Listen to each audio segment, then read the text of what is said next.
Welcome back to fourth estate. నేను Hari. So ముందుంది ముసళ్ళ పండుగ. ఇది కరోనా వైరస్ ఏ విధంగా రూరల్ ఏరియాస్కు, గ్రామీణ ప్రాంతాలకు ఇది చేరుతుంది.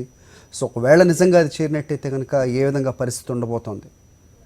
సో ఇప్పుడు లాక్డౌన్ 4లోకి అడుగు పెడుతున్నాం. మనం ఎలాంటి జాగ్రత్తలు తీసుకోవాలి, నిజంగా కరోనా ఎప్పటికల్లా కంట్రోల్ అవుతుంది అనేది ఒక పెద్ద క్వశ్చన్ మార్క్. అయితే సో కరోనాతో సహజీవనం సాగించాలి, దీంతో we have to live with it అనేది చాలా ఎక్స్పర్ట్స్ కూడా చెప్తున్నమాట. సో ఒక రకమైన భయాన్ని కలిగిస్తున్న ఈ పరిస్థితుల్లో సో ఎలా మనం ఉండాలి, ఏ విధంగా జాగ్రత్తలు వహించాలి అనేది మాట్లాడదాం. ఈరోజు మనతో పాల్గొనడానికి చర్చలో ఉన్నారు మువ్వా శ్రీనివాస్ గారు, ప్రొఫెసర్, విజయవాడ నుంచి మనకి అందుబాటులో ఉంటారు. అలాగే రామచంద్రయ్య గారు, అర్బన్ ట్రాన్స్పోర్టేషన్ ఎక్స్పర్ట్.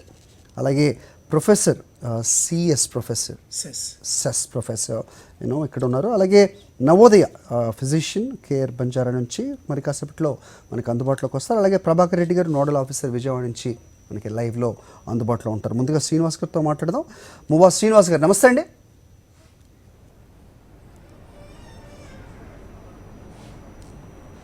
శ్రీనివాస్ గారు నమస్కారం అండి.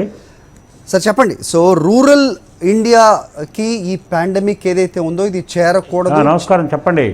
మాట్లాడుతున్నాను సార్. సో రూరల్ ఇండియాకు ఇది చేరకూడదు అనేది ప్రధాని దగ్గర నుంచి ప్రతి ఒక్కళ్ళు కూడా మాట్లాడుతున్నారు. సో వాటిని పరీక్షించుకోవాల్సిన అవసరం ఉంది అంటూ. కానీ ప్రస్తుతం చూస్తున్న పరిస్థితుల్లో ఇక్కడ నుంచి నగరాల నుంచి అక్కడికి వెళ్తున్న వాళ్ళు, వలస కూలీలు కావచ్చు, లేకపోతే సాధారణంగా ప్రయాణిస్తున్న వాళ్ళు కావచ్చు, నంబర్ పెరుగుతున్న దృష్ట్యా సో ఏ విధమైన పరిస్థితులు ఉండబోతున్నాయి. సో ముందుంది ముసళ్ళ పండుగ అంటూ చెప్పేవాళ్ళు కూడా లేకపోలేరు. సో ఈ కరోనాతో మనం సహజీవనం చేయవలసి ఉంటుంది, we have to live with this అనేవాళ్ళు లేకపోలేరు. ఇలాంటి పరిస్థితుల్లో మరి గ్రామీణ భారతదేశాన్ని కాపాడుకోవడానికి చేయవలసింది ఏంటి అంటే ఏం చెప్తారు?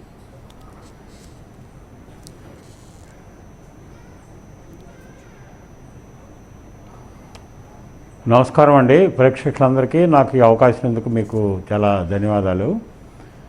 ఇప్పుడు మనం ఏ స్థితిలో ఉన్నామంటే, ఒక పక్క నుంచి నరేంద్ర మోడీ గారు మరి ఆత్మ నిర్భర్ భారత్ అభియాన్ అని అన్నారు. అంటే ప్రతి ఒక్కరూ సెల్ఫ్ రిలయంట్గా ఉండాలని. అయితే ఇప్పుడు ఈరోజు ఆ మాట గుర్తుకొస్తుంది అందరికీ. మనం ఇప్పుడు లేవనెత్తిన సమస్య ఏంటంటే, అర్బన్ ఏరియా నుంచి రూరల్ ఏరియాకి మైగ్రెంట్ లేబర్ వెళ్ళినందువలన కరోనా మరీ వ్యాప్తి చెందిద్దేమో అనే భయోందాలు. మీకు ముందుగా నేను చెప్పాలనుకుంది ఏంటంటే, యావత్ ప్రపంచం కానీ, భారతదేశం కానీ, ఆంధ్ర రాష్ట్రం కానీ ఇలాంటి విపత్కర పరిస్థితుల్ని ఎదుర్కొనటం ఇది మొదటిసారి మాత్రం కాదు. ఎందుకంటే నేను ఆంగ్లేయుల పరిపాలనా కాలంలో 1800 నుండి 1947 వరకు యావత్ భారతదేశంలో ఏ ఒక్క సంవత్సరం కూడా కరువు విలయతాండం ఆడకుండా ఉన్నటువంటి పరిస్థితులు లేవు. ఉదాహరణకి గుంటూరు జిల్లాలోనే 1833లో అప్పటి గుంటూరు జిల్లా 55 లక్షల జనాభా ఉన్నటువంటి గుంటూరు జిల్లాలో 1833లో 2,53,000 మంది చనిపోయారు. ఆ ఒక్క సంవత్సరంలో చనిపోయిన శవాలను కాల్చడానికి కూడా మనుషులు లేకపోయారు. సగం ప్రాణంతో ఉన్నటువంటి మనుషుల్ని కుక్కలు కాళ్ళు పీక్కు తిన్నాయి, రాబందులు గుడ్లు పీక్కు తిన్నాయి. అటువంటి పరిస్థితులు మనం అనుభవించున్నాం. బెంగాల్లో క్యాండిలివర్ బ్రిడ్జ్ మీద గ్రామాల నుంచి వచ్చిన వాళ్ళు కలకటాలో ఉపాధి లేక అక్కడ చనిపోయి ఉంటే, అక్కడికి వచ్చే ఎవరైనా సరే చూస్తే లక్షల మంది ఆ బ్రిడ్జ్ మీద పడి ఉంటే, ప్రాణం ఉన్న మనిషి ఉంటే అదృష్టం. అటువంటి విపత్కర పరిస్థితులు మనం బ్రిటిష్ పరిపాలనా కాలంలో అనుభవించాం. ఆహారం లేనప్పుడు జబ్బులు వస్తాయి, మందులు లేనప్పుడు, ఓపిక లేనప్పుడు ఎలికలు అన్ని శరీర భాగాలను పీకు తింటుంటాయి. అందువలన ప్లేగ్ వచ్చింది. అనేక పండగ సందర్భంగా ప్లేగ్ వచ్చింది. ఇవన్నీ కూడా చరిత్ర చెప్తున్నటువంటి సత్యాలు. అప్పుడు భారతదేశంలో 20% మంది చనిపోయారు అంటే కరువు కోరల్లో మనం ఊహించవచ్చు. చరిత్ర అనేక పాఠాలు నేర్పినప్పటికి కూడా మనం వాటికి పరిష్కార మార్గం ఎదుర్కోలేకపోయాం. ఒకసారి వినండి, మహాత్మా గాంధీ గారు ఆఫ్రికా ఖండంలో చేసిన పనేంది, అక్కడ మైగ్రెంట్ లేబర్ గురించి, వాళ్ళ హక్కుల గురించి పోరాడారు. ఈరోజు మనం మైగ్రెంట్ లేబరు పట్టణాల్లో ఉన్నారు, వాళ్ళు గ్రామాలకు వెళితే వాళ్ళ వల్ల జబ్బు వస్తుంది అంటున్నాం. అసలు ఈ ప్రపంచానికి జబ్బు ఎక్కడి నుంచి వచ్చింది? అసలు పట్టణాలకి ఈ జనాభా ఎందుకు వెళ్ళారు? గ్రామాల్లో ఉపాధి కల్పన ఎందుకు కోల్పోయింది? వ్యవసాయానికి ఈరోజు ఊతం ఇస్తూ ఉంటున్నారు. ఇప్పుడు ఈ చెప్పే ఊతం కూడా చాలా గొప్ప ఊతమేం కాదు. ఒక సంవత్సరానికి ఈ ఊతం ఇస్తామంటున్నారు. కానీ సర్ ఆర్థర్ కాటన్ ఈరోజు 15 మే రోజున ఆర్థర్ కాటన్ జన్మించిన దినం. ఈ రోజున సర్ ఆర్థర్ కాటన్ మనం అందరం చెప్పుకునేటువంటి వ్యక్తి ఇక్కడ ప్రకాశం బ్యారేజ్ అనగా ఇప్పుడు మన కృష్ణా బ్యారేజ్ కట్టించారు, తర్వాత ప్రకాశం బ్యారేజ్ అయింది. అక్కడ కట్టే ముందే ఈ గుంటూరు కరువు గురించి చెప్పాను. అక్కడ ఆయన 8 లక్షల రూపాయలు ఎంత ఖర్చు పెట్టి ఇది కట్టుతానంటే బ్రిటిష్ ప్రభుత్వం వ్యతిరేకించింది ఆ రోజు. కానీ నేనేం చెప్తున్నానంటే ఆ డబ్బులు యావత్ భారతదేశంలో ఖర్చు పెట్టినటువంటి డబ్బు ఎంతయా అంటే బ్రిటిష్ వాళ్ళు ఒక సంవత్సరంలో ఒక్క జిల్లాలో 5% డబ్బు కూడా వాళ్ళు వసూలు చేసిన పన్నుల్లో భాగం కాదు. అంటే 150 సంవత్సరాల పరిపాలనలో వీళ్ళు ఖర్చు పెట్టింది ఇరిగేషన్ చాలా తక్కువ. దానివల్ల అనేక లాభం పొందింది గ్రామంలో. ఎస్ సార్ శ్రీనివాస్ మనం లెట్స్ నాట్ డీవియేట్ దట్. మీరు చెప్పింది అర్థమవుతోంది. గ్రామీణ భారతదేశం ఎలాంటి పరిస్థితులను చూసి ఎక్కడి నుంచి ఎమర్జ్ అయిందో మీరు చెప్పడానికి ప్రయత్నిస్తున్నారో అది అర్థమైంది. బట్ రైట్ నౌ ఇప్పుడున్న ప్రస్తుత పరిస్థితుల్లో ఈ కోవిడ్-19 పాండమిక్ పరిస్థితుల్లో వలస కార్మికులతోటే ఇది మారుమూలకు చేరుతోందా? పల్లెల్లో అసలు కేసులు ఎందుకు పెరుగుతున్నాయి? వచ్చే వర్షాకాలంలో నిజంగా దీన్ని కట్టడి చేయగలమా? ఈ మాన్సూన్ వస్తుంది కాబట్టి అసలు మన ఇప్పుడున్న ఈ వేసవి వాతావరణం, ఈ వేడి వాతావరణం వల్ల ఏదైనా ప్రయోజనం ఉందా? సీజనల్ జ్వరాలకు ఈ కరోనా తోడవుతుందా? అయితే కానీ ఎలాంటి పరిస్థితులు మనం చూడబోతున్నాం అనేది ప్రస్తుతం మన నెలకొన్న పరిస్థితి. సో దీనికి ఏం చెప్తారు? Let's not get back to the history. మీరు చెప్పింది అర్థమైంది. ఇక్కడి నుంచి మనం నేను మీకు నేపథ్యం చెప్పాలనే చెప్పానండి.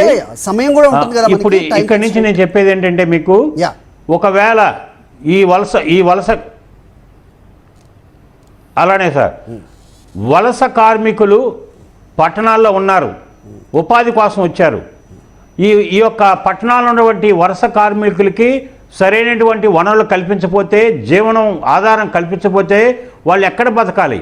గ్రామాలకు పోతే వాళ్ళ తెలిసిన మనుషుల దగ్గర అడుక్కోనన్నా లేకపోతే ఏదో అప్పన్న తీసుకొని పోతారు. ఇక్కడ ఎవరో అప్పిచ్చే పరిస్థితి లేదు వలస కార్మికులకి. వాళ్ళ నివాసం లేదు. మన ప్రభుత్వం ఎంత సహాయం చేసినప్పటికీ వాళ్ళ అవసరాన్ని తీర్చలేదు. వాళ్ళ ఇంటి దగ్గర అనేక మంది ముసలాళ్ళు ఉంటారు. అయితే ఇప్పుడు నేను ఒక ప్రశ్న అడుగుతాను. గ్రామాల్లో వీళ్ళు వెళ్తే అక్కడ జబ్బు పెరిగిద్ది అంటున్నారు. పట్టణాలకు ఎలా వచ్చింది ఈ జబ్బు? ఇప్పుడు ఒక సంవత్సర కాలము ప్రజలందరూ బతకాల్సి వచ్చినప్పుడు సంవత్సరం దాకా ఎటువంటి మనకి ఈ యొక్క వ్యాక్సిన్ దొరకనప్పుడు ఈ ప్రజలు అసంఖ్యాక కోటాను కోట్ల మంది ప్రజలు ఎక్కడ జీవిస్తారు? ఒకవేళ పట్టణాల్లోనే ఉన్నట్లయితే పట్టణాల్లో నశిస్తారు, పట్టణాల్లోనే చనిపోతారు. అయితే పట్టణాల్లో ఉంటే వలస కార్మికులు పట్టణ ప్రజలకి ఈ జబ్బులు రావా? గ్రామాలకు వెళ్తే వస్తాయి అంటున్నాము. పట్టణాల్లోనే ఉంటే పట్టణాల్లో వీళ్ళు ఉన్నందువల్ల జబ్బులు రావా? వస్తాయి కదా. కాబట్టి మనం ఏం చేయాలంటే గ్రామాల్లో వీళ్ళని పంపించి ప్రతి గ్రామాల్లో హై స్కూలో, పంచాయతో, లేకపోతే ఇంకేదన్నా పబ్లిక్ బిల్డింగ్స్ ఉంటాయి, లేకపోతే టెంట్లు వేయాలి. వాళ్ళకి సోషల్ డిస్టెన్స్ పాటిస్తూ ఆ గ్రామాల్లోనే వాళ్ళకి ఆహారం ఏర్పాటు చేస్తూ మనం ఏ విధమైతే విమానాల్లోకి వచ్చిన వాళ్ళకి స్టార్ హోటల్స్లో పెడుతున్నామో అలానే గ్రామాల ప్రాంతాలకు వలస వాళ్ళకి చాలా మినిమం ఎమ్యూనిటీస్ తోటి ప్రొటెక్షన్ చేస్తూ వాళ్ళని అక్కడ కాపాడుకున్నట్లయితే మనము వీళ్ళకి మానసిక ఆందోళన లేకుండా వాళ్ళ గ్రామాలు తీసుకెట్టిన వాళ్ళని అవుతాము. వాళ్ళ ప్రజలతో వాళ్ళు చూస్తాన్న బతికిన వాళ్ళు అవుతారు. అక్కడ మనం తీసుకోవాల్సిన జాగ్రత్త తీసుకుంటే ఈ సమస్య పరిష్కారం అయిద్దని నేను మీకు చెప్పగలుగుతున్నాను. ఓకే శ్రీనివాస్ గారు మాట్లాడదామండి. ఇంకా తర్వాత మిగతా అతిథులు ఉన్నారు మనతో. రామచంద్ర గారు ఉన్నారు, నవోదయ గారు ఉన్నారు.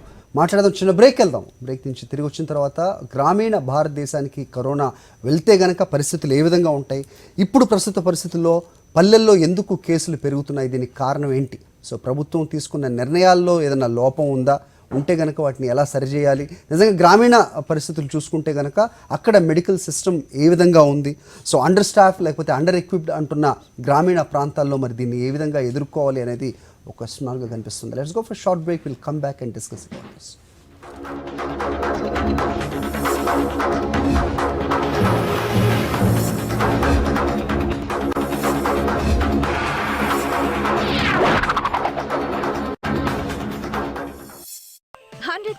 HDPE వర్జిన్ గ్రాన్యూల్స్ తో తయారైన మాస్టర్ ఫ్లో HDPE పైప్స్. రాజీ పడని ఎంపిక మాస్టర్ ఫ్లో మన్నిక.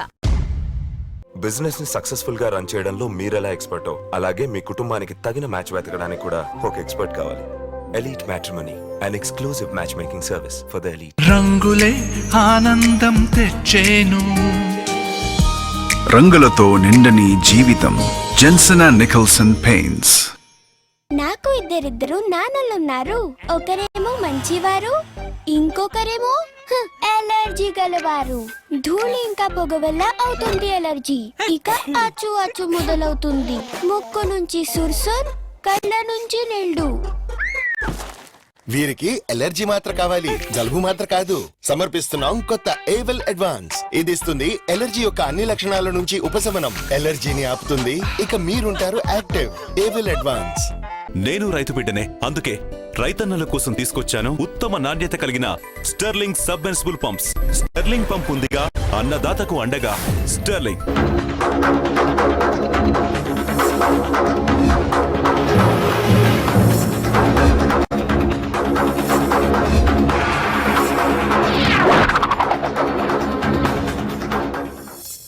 రైట్, బిసైడ్స్ పాలిటిక్స్, ప్రస్తుతం నెలకొన్న పరిస్థితుల్లో కరోనా గురించి కూడా విస్తృతంగా చర్చిస్తున్న రోజులు ఇవి. So let's talk with doctor Navodaya, so care hospital నుంచి.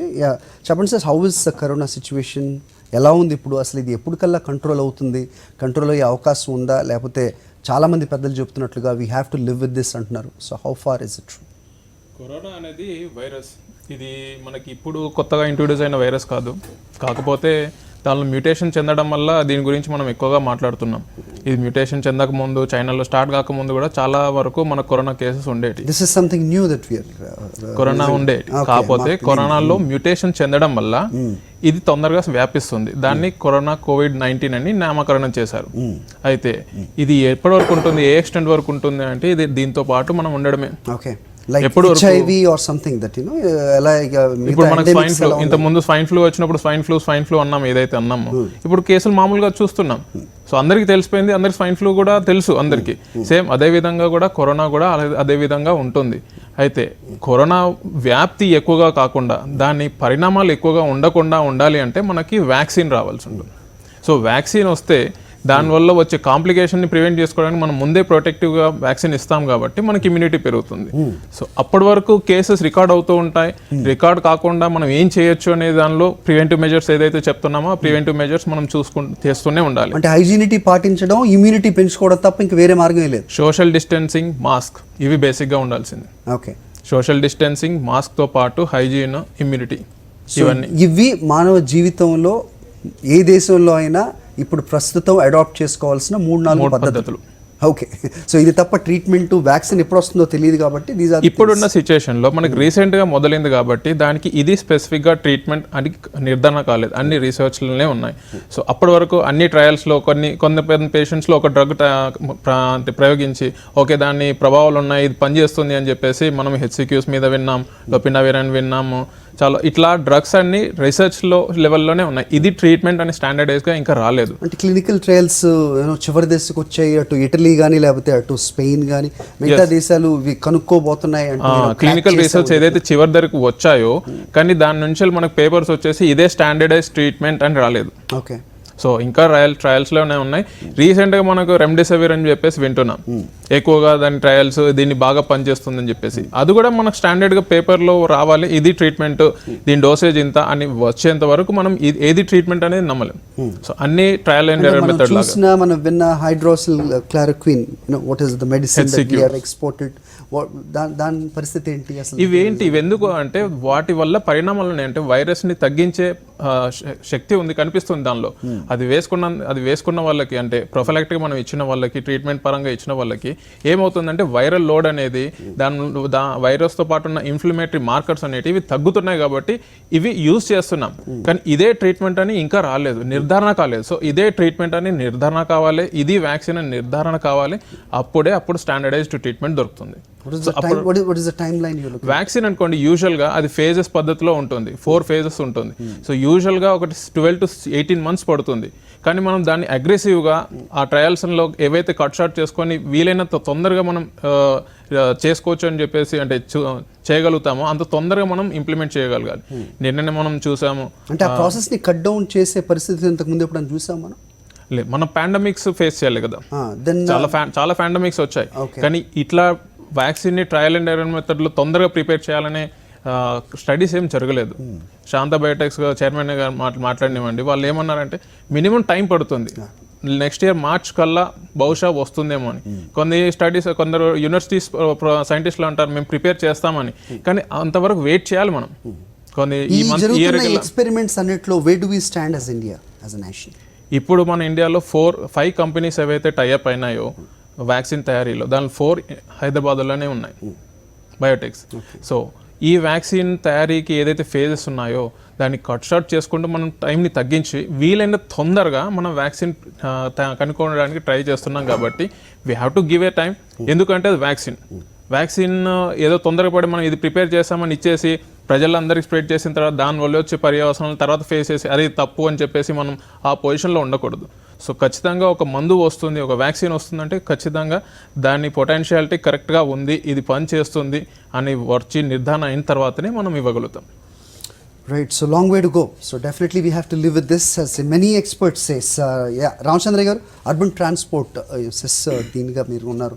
సో ఏ విధంగా చూడాలి ఇక్కడి నుంచి, అంటే అర్బన్ ప్రాంతాల నుంచి రూరల్ ప్రాంతాలకి వెళ్తున్న వాళ్ళ వల్లే ఇది స్ప్రెడ్ అయ్యే ఛాన్సెస్ ఉన్నాయి గ్రామీణ ప్రాంతాల్లో అని చెప్తూ ఉన్నారు. ఎందుకంటే ఇది తప్పించే ప్రయత్నం ఏది ఎందుకు చేయలేకపోయింది అంటే ఏం చెప్తారు? తప్పించడం అనేది ఒక పాయింట్ తర్వాత సాధ్యం కాదండి. ఇప్పుడు లాక్డౌన్ పెట్టినాము, అంతర్రాష్ట్ర సరిహద్దులు కూడా క్లోజ్ చేస్తున్నాం. ఇంతకంటే ప్రభుత్వాలు చేయగలిగేది లేదు, ఎమర్జెన్సీ పేరుతో ఎవరిన వెళ్తే తప్ప. బట్ ఎక్కడైతే జిల్లా లెవెల్లో ప్రయాణాలు జరుగుతున్నాయో కొంతమేరకు ఎక్కువ షేర్డ్ ఆటోల ద్వారా జరుగుతున్నాయి, నాకు తెలిసిన కొంత సమాచారం. ఇండివిజువల్ వెహికల్స్ అంటే షేర్ ఆటోలు, అసలు ఆటోలు వీటిని ఎవరు మండల హెడ్ క్వార్టర్ పోయి రావడం. ఇప్పుడు అగ్రికల్చర్ ప్రొడ్యూస్ ని, వెజిటబుల్స్ ని వీటిని అలో చేస్తున్నారు. అంటే వాళ్ళ రూపంలో వెళ్తున్నారా, వాళ్ళే వెళ్తున్నారా? ఇప్పుడు ఒక ఆటోతో పాటు ఒక డ్రైవర్ వెళ్ళొచ్చు, లేదా నీకు పొలంలో పనులు చేసుకోవడానికి ఇప్పుడు అలో చేశారు. ఇప్పుడు పొలం 10 కిలోమీటర్ల దూరంలో ఉంటుంది, ఎవరు ఎట్లా రావాలి? ఏదో ఒక ట్రాన్స్పోర్ట్లో రావాలి వాళ్ళు. సో ఇక్కడి నుంచి టౌన్కి తీసుకెళ్ళాలి, near by taluk head quarter లేకపోతే మండల్ హెడ్ క్వార్టర్ ఉంటుంది. సో ఈ విధమైన మినిమం లెవెల్ ఆఫ్ రాకపోకలు కొన్ని జరుగుతూనే ఉన్నాయి. ఇప్పుడు సిటీలో నుంచి వెళ్ళి ఉదాహరణకు నేనున్నాను, నాలో ఏం సిమ్టమ్స్ లేవు, వైరస్ ఉండొచ్చునేమో, అసిమ్టమాటిక్, అంటే నేను అది పనిగా టెస్ట్ చేసుకోవాలని అనిపించదు, ఎందుకంటే ఎవరికి ఏమి నాశం. నేను విలేజ్కి వెళ్ళినా లేకపోతే మరొక స్మాల్ గెట్ టుగెదర్లోకి వెళ్ళినా, అక్కడ నా ద్వారా వ్యాపించిన మనిషికి అతనిలో ఇమ్యూనిటీ లెవెల్స్ తక్కువ ఉండి, లేకపోతే కోమార్బిడిటీ కేసెస్, ఇంకేదైనా అదర్ ఎయిల్మెంట్ ఒకటి సీరియస్గా ఉండి అది అతనిలో బయటపడవచ్చు. అప్పుడు అతను ఎంతమందిని కలిసినాడు ఏంటి, ఈ నెట్వర్క్ని అంతా పట్టుకోవడం అనేది.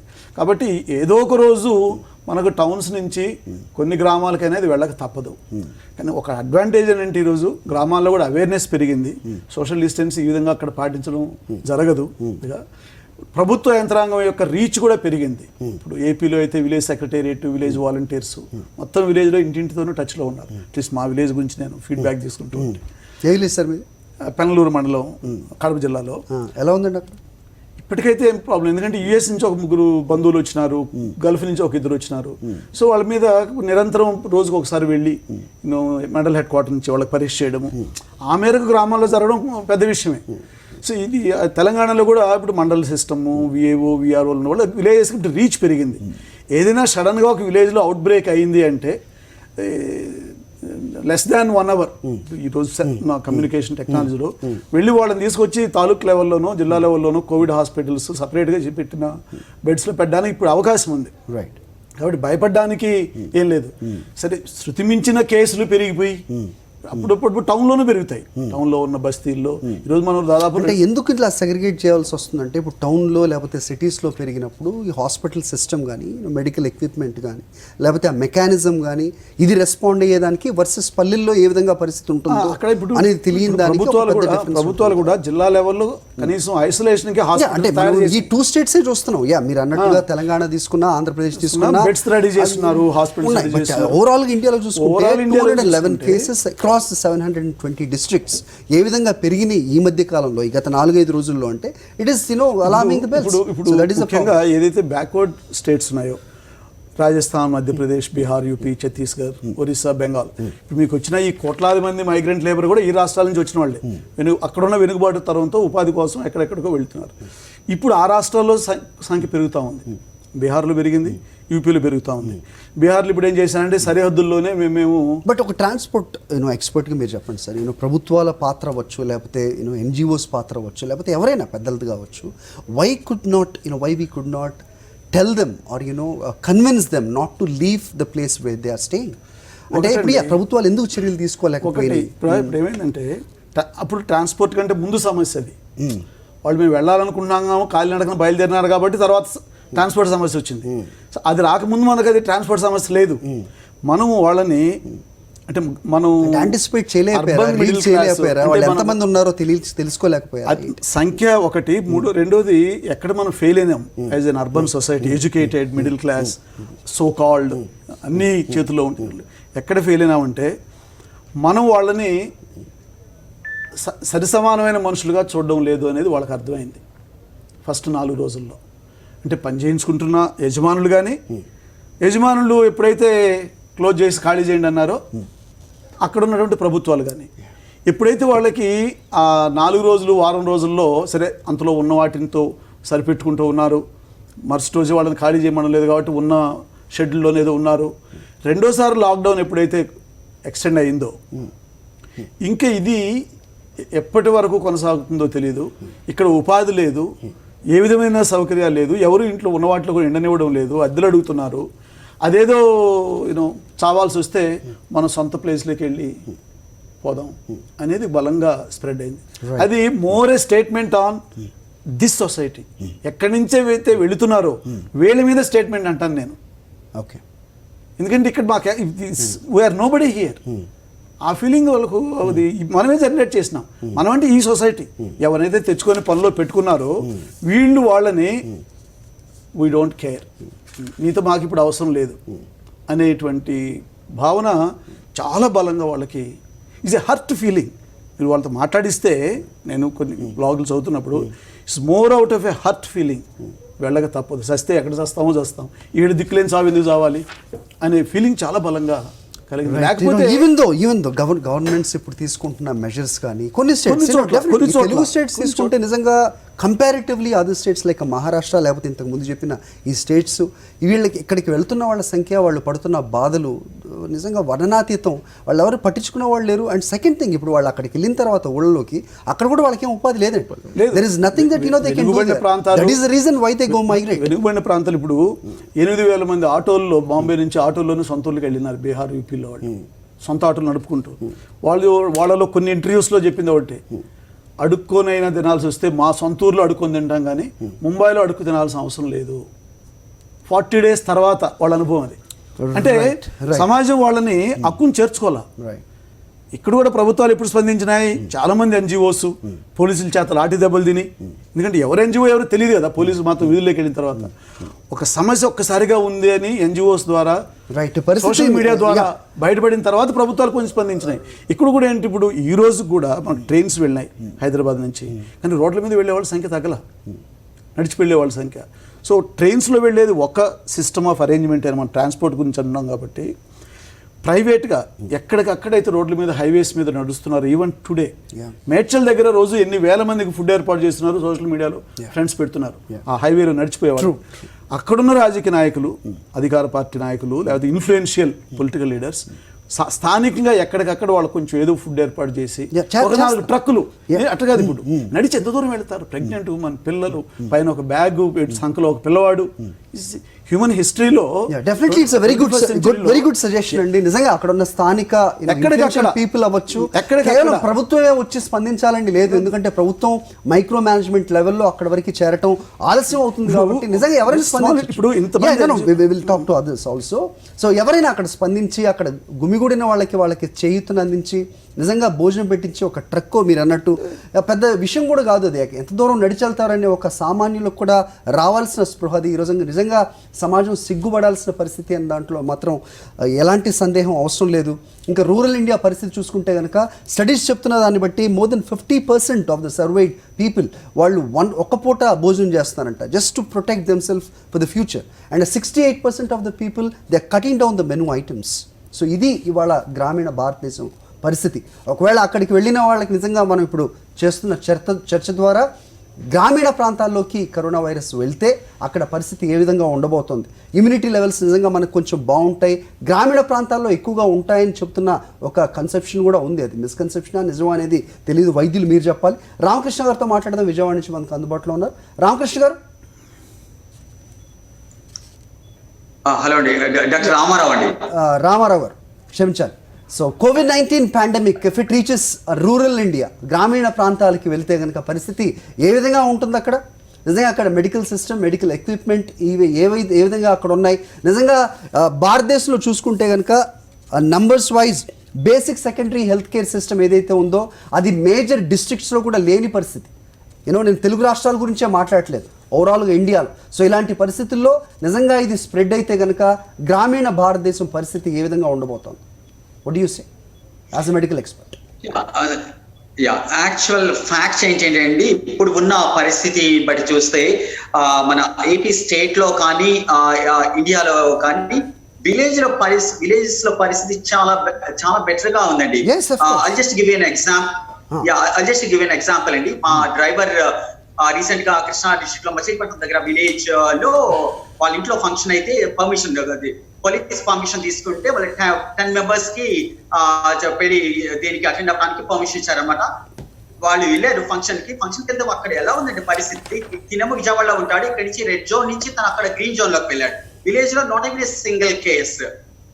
అక్కడ వెళ్ళినాళ్ళందరూ తిరిగి అంటే విజయవాడ నుంచి వచ్చారు కదా అని చెప్పి కొంచెం ఇదిగా చూడటం అంటే కామెంట్ చేయలేదు.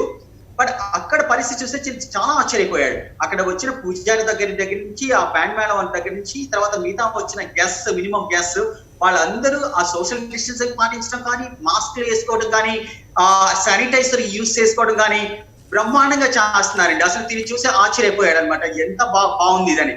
తర్వాత వన్స్ పెళ్ళైన తర్వాత పోలీస్ వాళ్ళు వచ్చి ఇంకా చాలండి ఎవరు వాళ్ళు డిస్పోజ్ అయిపోండి అని చెప్పి అన్నారు. సో అంత పద్ధతిగా చేసుకుంటున్నారండి, బాగా అవగాహన ఉంది.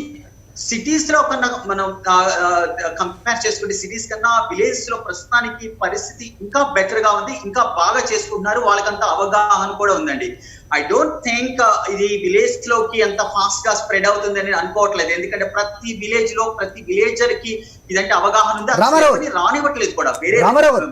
రామారావు ఇప్పుడు మీరు చెప్తున్న దాన్ని బట్టి మొన్నటి వరకు లేకపోతే ఇన్ జనరల్గా కోవిడ్ స్టార్ట్ అయిన తర్వాత ఇండియా పరిస్థితి చూస్తే కనుక రూరల్ ప్రాంతాలు చాలా బాగున్నాయి. మీరు అన్నట్టుగా those rural places are better than the urban areas, డెఫినెట్గా yes. But now looking at the numbers చూస్తే పెరుగుతున్న నెంబర్స్ని చూస్తే కనుక ఒక ఇంత ఆందోళన చెందుతున్నారు. నిజంగా అక్కడికి చేరినట్టయితే కనుక మెడికల్ సిస్టమ్ అండర్ స్టాఫా లేకపోతే అండర్ ఎక్విప్డా అనేది పక్కన ఉంచితే ఏ విధంగా వాళ్ళు రెస్పాండ్ అవ్వాలి, ఇమ్యూనిటీ సిస్టమ్ గురించి కూడా మాట్లాడాల్సిన అవసరం ఉంది. సో అది నిజమైన ఇమ్యూనిటీ పవర్ పెంచుకుంటే కనుక దీని నుంచి దూరంగా ఉండొచ్చు అంటే కనుక గ్రామీణ ప్రాంతాల్లో ఏ విధంగా ఉంటుంది వాళ్ళ పరిస్థితి?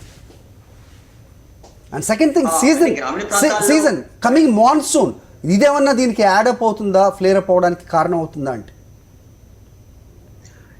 ఓకేనండి.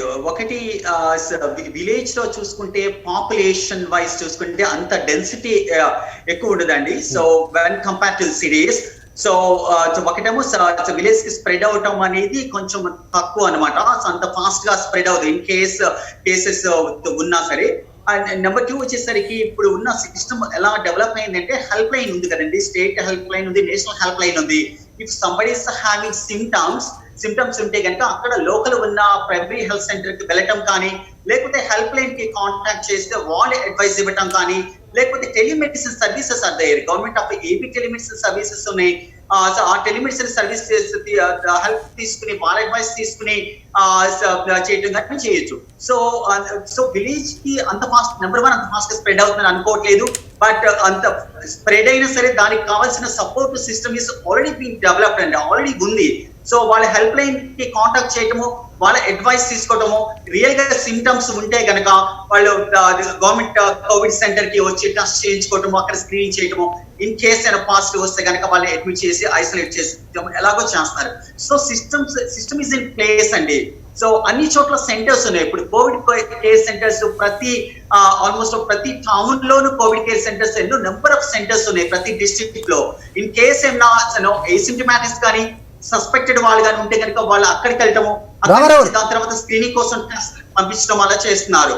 సో కాబట్టి సిస్టమ్ ఇస్ ఇన్ ప్లేస్ కాబట్టి ఐ డోంట్ థింక్ అంత ఫాస్ట్ గా విలేజ్ కి స్ప్రెడ్ అయిపోతుందని నేను అనుకోవట్లేదండి.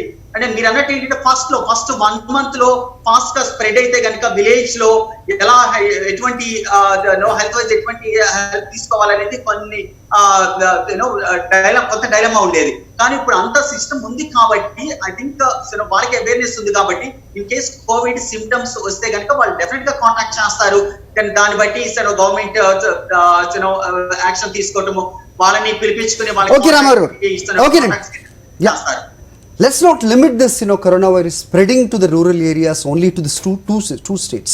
తెలంగాణ ఆంధ్రప్రదేశ్కి మాత్రమే ఇది సంబంధించింది కాదు. మనం మొత్తం యావత్ భారతదేశంలో రూరల్ ప్రాంతాల గురించి మనం మాట్లాడుతున్నాం. ఎస్, ఇటు రామారావు గారు చెప్పినా మీరు చెప్పినా ఈ 2 స్టేట్స్లో ఇప్పుడు ప్రస్తుతం ఉన్న పరిస్థితులు కానీ ప్రభుత్వం తీసుకున్న చర్యలు కానీ ఖచ్చితంగా గ్రామీణ వాతావరణమే బెటర్గా ఉంది అర్బన్ ఏరియాస్ కంటే అనేది వాస్తవం. బట్ చూస్తున్న నెంబర్స్ గత 3-4 రోజులుగా పెరుగుతున్న నెంబర్స్ చూస్తే మాత్రం ఖచ్చితంగా అర్బన్ ఏరియాస్ నుంచి అక్కడికి వెళ్తున్న వాళ్ళ వల్ల ఇది స్ప్రెడ్ అవుతుంది.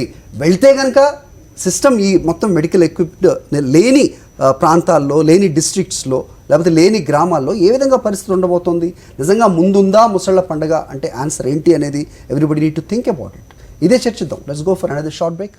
వి విల్ బి బ్యాక్.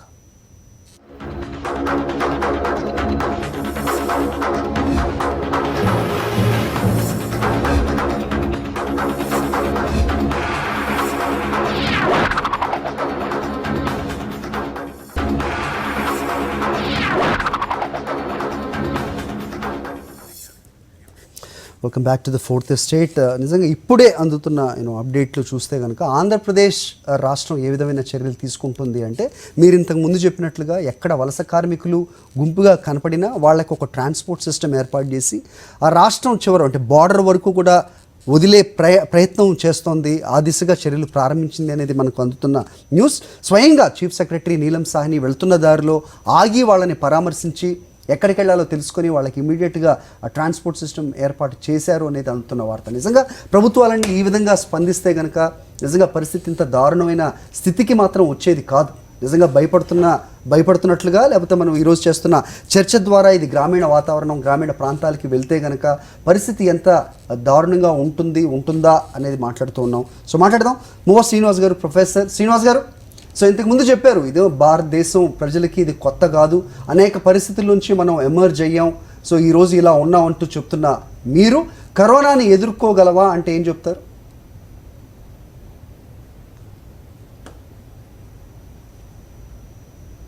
తప్పకుండా ఎదుర్కోగలమండి. నేను మీకు ముందు ఇంకొక పరిస్థితిని మీకు ముందుంచుతున్నాను. ఏమంటే మరి పట్టణాలకి గ్రామీణ ప్రాంతాల నుంచి వచ్చి నిర్మాణ రంగంలో పనిచేసేటువంటి వాళ్ళు వలస కూలీలని మనం అనుకుంటున్నాం కదా. కానీ మీకు చెప్పదలుచుకుంది ఏంటంటే రేపు మాన్సూన్ వచ్చి వ్యవసాయ పనులు మొదలైతే ఆ ప్రాంతాలకు వచ్చి వ్యవసాయ పనులు చేయాల్సిన వాళ్ళు కూడా సుదీర్ఘ ప్రాంతాల నుంచి వలస కూలీలు వచ్చి వ్యవసాయం పనుల్లో పాల్గొనే పరిస్థితులు ఉన్నాయి. ఉదాహరణకి కేసీపీ షుగర్ ఫ్యాక్టరీ ఆ ప్రాంతంలో ఇక్కడ చెరుకు పనులకి, చెరుకు తోటలు వేయటానికి కానీ, చెరుకు ఆకులు తీయటానికి కానీ వీళ్ళన్నింటినీ కూడా శ్రీకాకుళం జిల్లా నుంచి, నల్గొండ జిల్లా నుంచి, అనేక ప్రాంతాల నుంచి వలస కూలీలు వస్తున్నారు. అదేవిధంగా గుంటూరు, కృష్ణా జిల్లాలలో మరి వరి నాట్లకి, వరి సాగు పొలాల్లో చేసేటటువంటి కోతలకు కానీ అన్నిటికి కూడా ప్రకాశం జిల్లా నుంచి వలస కార్మికులు అంటే వ్యవసాయ కూలీలు వచ్చి పనిచేస్తున్నారు. కేవలం గ్రామాల నుంచి పట్టణాలకు వచ్చి పరిశ్రమలో పనిచేసి నిర్మాణ రంగంలో పనిచేసే వాళ్ళే మైగ్రెంట్ లేబర్ కాదు. ఈవెన్ పొలాల్లో వ్యవసాయం జరగాలన్నా సరే సుదీర్ఘ ప్రాంతాల నుంచి 100-200 కిలోమీటర్ల నుంచి రైలులో వచ్చే వాళ్ళని నేను చూశాను. ఒక్కొక్కసారి రైల్లో వాళ్ళు పాపం టికెట్లు కూడా కొనుక్కోలేని పరిస్థితి. 70-80 కిలోమీటర్లు వచ్చి వ్యవసాయ రంగంలో కూలీలో పనిచేస్తారు. రైలు ఎక్కినప్పుడు ఆ రైల్లో పట్టక ఈగల్లాగా, దోమల్లాగా రైలు పట్టాల మీద పడి చనిపోయే పరిస్థితులు అనేక ఉన్నాయి. అంటే ఇప్పుడు నేను చెప్పేది ఏంటంటే వ్యవసాయ రంగంలో కూడా వలస కూలీలు లేకపోతే వ్యవసాయ పొలాలు పంట పొలాలు పండిన పరిస్థితి భారతదేశంలో ఉంది. కాబట్టి మనము వలస కూలీలు గ్రామాలకు వెళ్తున్నారు, అందువలన ఈ కోవిడ్ మరీ వ్యాప్తి చెందుతున్న విషయాన్ని మనం పెద్దగా పట్టించుకోవాల్సిన అవసరం ఉన్నప్పటికి కూడా తగు జాగ్రత్తల్లో దీన్ని మనం అరికట్టకూడదు అని చెప్పాలి. 2 కారణాల వల్ల. ఒక కారణం ఏంటంటే అర్బన్ ఏరియాలో హెల్డప్ అయినటువంటి మనుషులకి వాళ్ళ ప్రాంతాలకు వెళ్లాల్సిన అవసరం ఎంతైనా ఉంది. ఎంత వలస కూలీలైనప్పటికీ కూడా వాళ్ళ సొంత మనుషులను వదిలిపెట్టుకొని ఎక్కువ కాలం ఉండలేరు. అదొక మానసిక పరిస్థితి ఏర్పడింది. వాళ్ళు సొంత మనుషులను చూడకపోతే వాళ్ళు ఆ మానసిక స్థితిలో చచ్చిపోవచ్చు. వాళ్ళు చూడాల్సిన వాళ్ళు గ్రామాల్లో ఉండాల్సినటువంటి పిల్లలు, ముసలి వాళ్ళు మానసికంగా చనిపోవచ్చు. కాబట్టి మనుషుల్ని కలపకుండా వేరు చేయటం అనేది అమానుషం. అదేవిధంగా వ్యవసాయ పనులు జరగాలన్నా కూడా గ్రామీణ ప్రాంతాల్లో వివిధ జిల్లాల నుంచి వ్యవసాయ కూలీలు వలస వచ్చి పనిచేయాల్సిన పరిస్థితి మన ముందు ఉంటుంది. వాళ్ళు కనుక రాకపోతే వ్యవసాయ పనులు ఆగిపోతాయి. సీజన్లో ఆ నెల రోజుల్లో నాటుపడకపోతే, ఆ వర్షాలు వచ్చే కాలంలో జరగాల్సిన పనులు జరగకపోతే వ్యవసాయం ఆగిపోయింది. వ్యవసాయం కనుక ఆగిపోతే పంటలు ఉండవు, ఆహారం ఉండదు.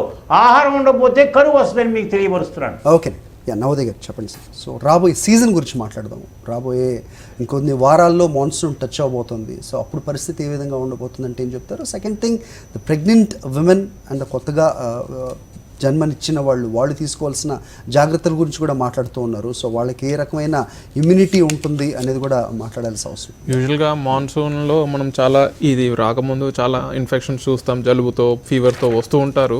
సో ఈ పరిస్థితుల్లో డాక్టర్స్కి ఇంకెక్కువ పని పడుతూ ఉంటుంది. ఎందుకంటే కరోనాకున్న సిమ్టమ్స్ మిగతా వైరస్ వల్ల వచ్చే ఫీవర్స్ దాదాపు సిమ్టమ్స్ సిమిలర్గా ఉంటాయి.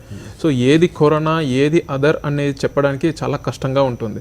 సో డిఫరెన్షియేట్ చేయడానికి మాన్సూన్లో ఎక్కువగా, ఎందుకంటే సీజనల్ ఫీవర్స్, ట్రాపికల్ ఫీవర్స్ ఇవన్నీ ఎక్కువ అవుతూ ఉంటాయి. సో అది ఎక్కువగా పని డాక్టర్కి అంటే హెల్త్ కేర్ స్టాఫ్ ఏవైతే ఉంటారో వాళ్ళకి ఇంకెక్కువ పని పడుతూ ఉంటుంది.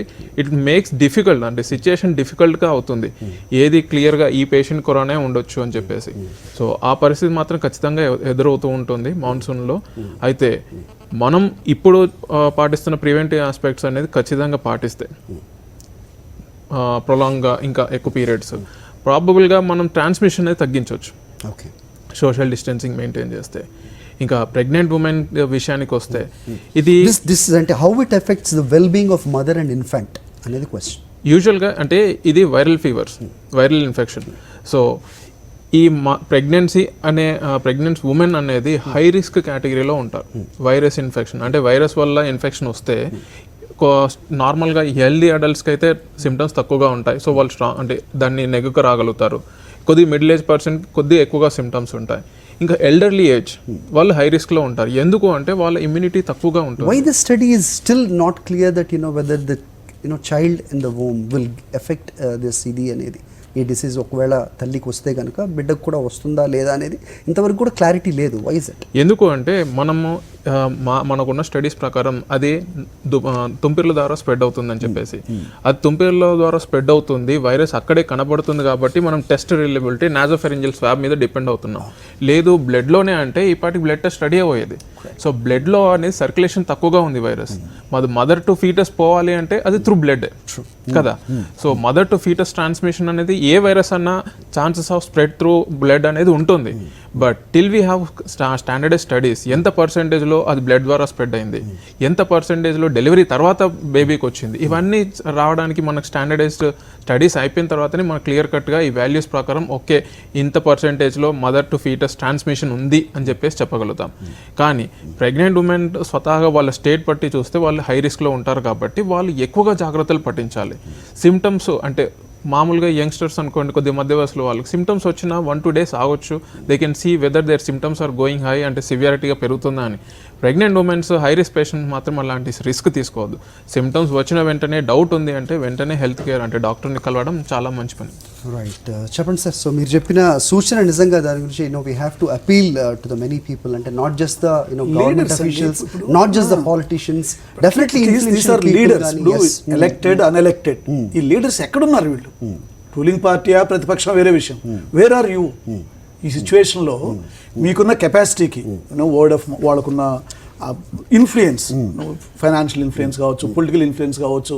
ఇప్పుడు హైదరాబాద్లో ఉన్న ఎమ్మెల్యేలు ప్రతిపక్ష నాయకులు అనుకుంటే హైదరాబాద్లో ఒక 200 ట్రక్కులను ఏర్పాటు చేసి వాళ్ళకి భోజనం ఇది పెట్టించి పంపించడం పెద్ద కష్టం కాదు. అదే ట్రక్కులు మరుసటి రోజుకి తిరిగి వస్తాయి.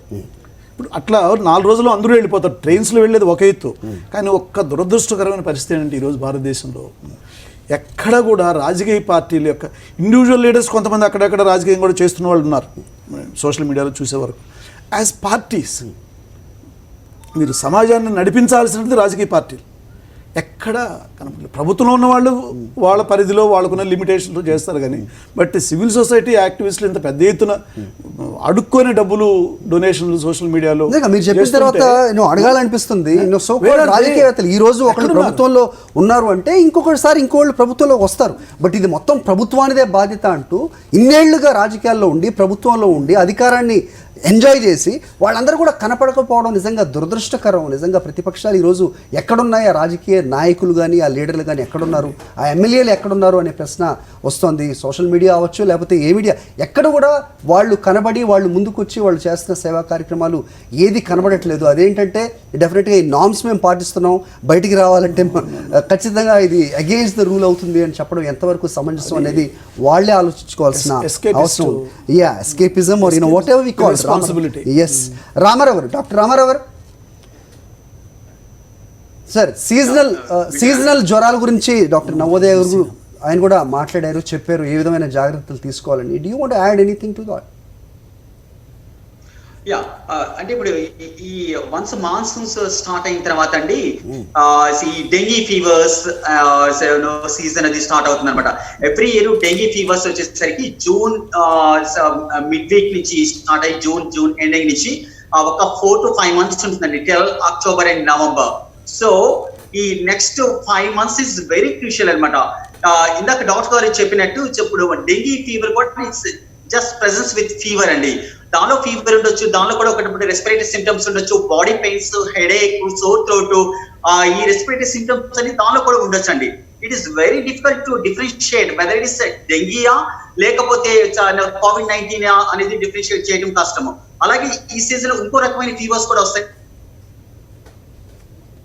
ఈ 4 months లో జూన్ టు అక్టోబర్ అగైన్ ఆ టైఫస్ అండ్ డెంగీ సీజన్ అన్నమాట. సో సిమ్టమ్స్ కూడా సిమిలర్ గా ఉంటాయి, దానిలో కూడా ఫీవర్స్ అది ఉండొచ్చు, టైఫస్ ఫీవర్ లో కూడా ప్రొలాంగ్డ్ ఫీవర్స్ ఉండొచ్చు అనమాట. సో అది ఎలా డిఫరెన్షియేట్ చేయాలని అంటే దానికి ఒక మార్గం ఏంటంటే test availability of test even private hospitals లో కూడా ఉండేటట్టు ఉంటే కనుక బాగుంటుందండి. ఇప్పుడు ఏంటంటే అందరికీ తెలిసినట్టు హెల్త్ కేర్ లో 75 to 80% ప్రైవేట్ సెక్టర్ లో ఉంది, ఒక 20-25% గవర్నమెంట్ సెక్టర్ లో ఉంది. ఇప్పుడు మనం చేసే టెస్ట్ అన్ని గవర్నమెంట్ హ్యాండ్ ఓవర్ ఉందండి, గవర్నమెంటే చేస్తుంది. సో ఇప్పుడు కొన్ని యాంటీబాడీ టెస్టింగ్ కూడా వస్తున్నాయి. రీసెంట్ గా కూడా ICMR ఇంకొకటి antibody testing is almost 99% sensitivity and specificity ఉందని చెప్పారు. National institute of virology Pune వాళ్ళు ఎండార్స్ చేసింది.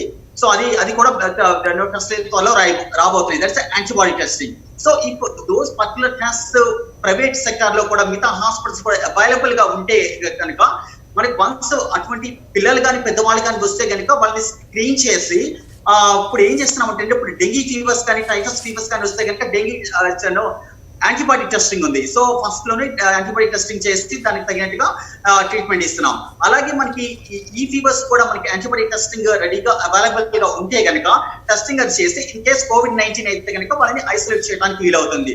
ఎందుకంటే యూజువల్ గా ఈ డెంగీ సీజన్ లో దాదాపుగా ఇప్పుడు మా పర్టికులర్ హాస్పిటల్ తీసుకుంటే 100 to 120 అడ్మిషన్స్ ఉంటాయి. ఇప్పుడు అది డెంగీనా లేకపోతే COVID-19 అనేది డిఫరెన్షియేట్ చేయడం చాలా కష్టం అండి. సో అందుకని government is taking all appropriate measures. But ఇది కూడా ఆలోచించి యాంటీబాడీ టెస్టింగ్ అనేది ఇప్పుడు రీసెంట్ గా వచ్చే యాంటీబాడీ టెస్టింగ్ అనేది ప్రైవేట్ సెక్టర్ లో కూడా అవైలబుల్ అయ్యేది చేస్తే కనుక దట్స్ రియలీ యూస్ఫుల్ అండి. అదర్వైజ్ COVID-19 మిగతా ఫీవర్స్ కూడా కలిసిపోవడానికి ఛాన్స్ ఉంది. ఓకేనండి, థ్యాంక్ యూ రామారావు గారు. Concluded final words. ఇప్పుడు ఈ మాన్సూన్ సీజన్ లో రూరల్ ఏరియాస్ కంటే అర్బన్ ఏరియాస్ లోనే ఎక్కువ క్రైసిస్ ఉంటుందండి. ఎందుకంటే 30-35% ఆఫ్ టోటల్ పాపులేషన్ బస్తీల్లో ఉంటారు. ఇప్పుడు సమ్మర్ కాబట్టి ఇళ్లలోనే ఉన్నారు కాబట్టి తెలియడం లేదు, కానీ ఇక్కడ అడిక్వేట్ వాటర్ సప్లై ఉండదు, అడిక్వేట్ శానిటేషన్ ఉండదు, ప్లస్ ఈ వరదని నిలిచే ప్రాంతం ఉంటుంది, మస్కిటో స్ప్రెడ్ ఎక్కువ ఉంటుంది. ఈ కోవిడ్ ఇట్లే కొనసాగుతూ పోయిందంటే పెద్ద ప్రమాదం ప్రభుత్వం మీద వ్యవస్థల మీద ఎక్కువ ప్రెషర్ పెట్టేది సిటీస్లోనే. రైట్. అర్బన్ ఏరియాస్ కూడా నిజంగా మనం ఇవాళ గ్రామీణ ప్రాంతాల గురించి మాట్లాడుతున్నప్పటికీ ఎక్కువగా ఇది స్ప్రెడ్ అయ్యే అవకాశాలు అర్బన్ ఏరియాస్ మాన్సూన్ సీజన్లో అనేది కూడా ఒక పాయింట్గా కనిపిస్తుంది. ఇంతకుముందు మీరు చెప్పింది అలాగే ఫోర్త్ ఎస్టేట్ ద్వారా అపీల్ చేస్తుంది కూడా, వలస కూలీల ద్వారానే గ్రామీణ ప్రాంతాల్లో ఈ వైరస్ పెరుగుతుంది అన్నట్టయితే కనుక వాళ్ళు వెళ్లకుండా మనం ఎటు ఆపలేం కాబట్టి వాళ్ళు తీసుకోవాల్సిన జాగ్రత్తలు వాళ్ళకి చెప్పడం, అలాగే వాళ్ళు ప్రయాణిస్తున్న దారిలో నిజంగా ఇన్ఫ్లుయెన్షియల్ పీపుల్, సోకాల్ పాలిటీషియన్స్ అవ్వచ్చు, అక్కడ ఉన్న ధనికులు అవ్వచ్చు, పెద్దలు అవ్వచ్చు, ఎవరైనా సరే వాళ్ళకి ఏర్పాట్లు చేసి వాళ్ళని బార్డర్ వరకు డ్రాప్ చేయడం, తిరిగి రావడం, ఈ don't take very big thing. So తప్పకుండా ఇదేం పెద్ద ఎక్కువ ఖర్చు కూడా కాదు. సో ఆ రకంగా ఆలోచించాలి అనేది సాక్షి ద్వారా మేము కూడా అపీల్ చేస్తున్నాం. Hope you all listen to that there grievances. Thank you for watching. ఇది వాళ్ళ ఫోర్త్ చూస్తూనే ఉండండి సాక్షి.